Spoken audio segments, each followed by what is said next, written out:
Digital സർവകലാശാലകളിൽ താൽക്കാലിക വിസിമാരെ നിയമിച്ച ചാൻസലർക്ക് ഹൈക്കോടതിയിൽ തിരിച്ചടി.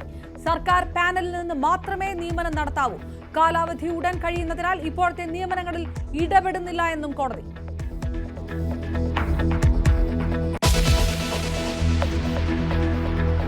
ഇഡി ഉദ്യോഗസ്ഥൻ പ്രതിയായ കൈക്കൂലി കേസിൽ ചാർട്ടേഡ് അക്കൗണ്ടന്റ് രഞ്ജിത്ത് വാര്യർക്കെതിരെ കൂടുതൽ തെളിവുകൾ പുറത്ത്.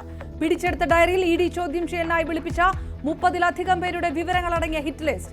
പദ്ധതിയിട്ടത് സമൻസ് വിവരങ്ങൾ വെച്ച് ബ്ലാക്ക് മെയിൽ ചെയ്യാൻ.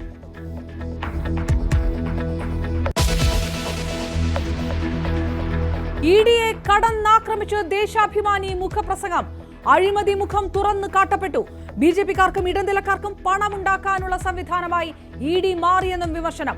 മുഖ്യമന്ത്രി അടക്കം പ്രതിക്കൂട്ടിൽ നിർത്തിയ ഇഡിയെ പിടിക്കാൻ കിട്ടിയ അവസരമായി കണ്ട് സർക്കാർ.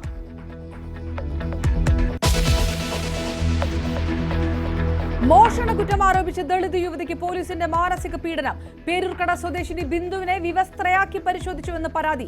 മുഖ്യമന്ത്രിയുടെ ഓഫീസിൽ പരാതി നൽകിയിട്ടും നടപടിയില്ല.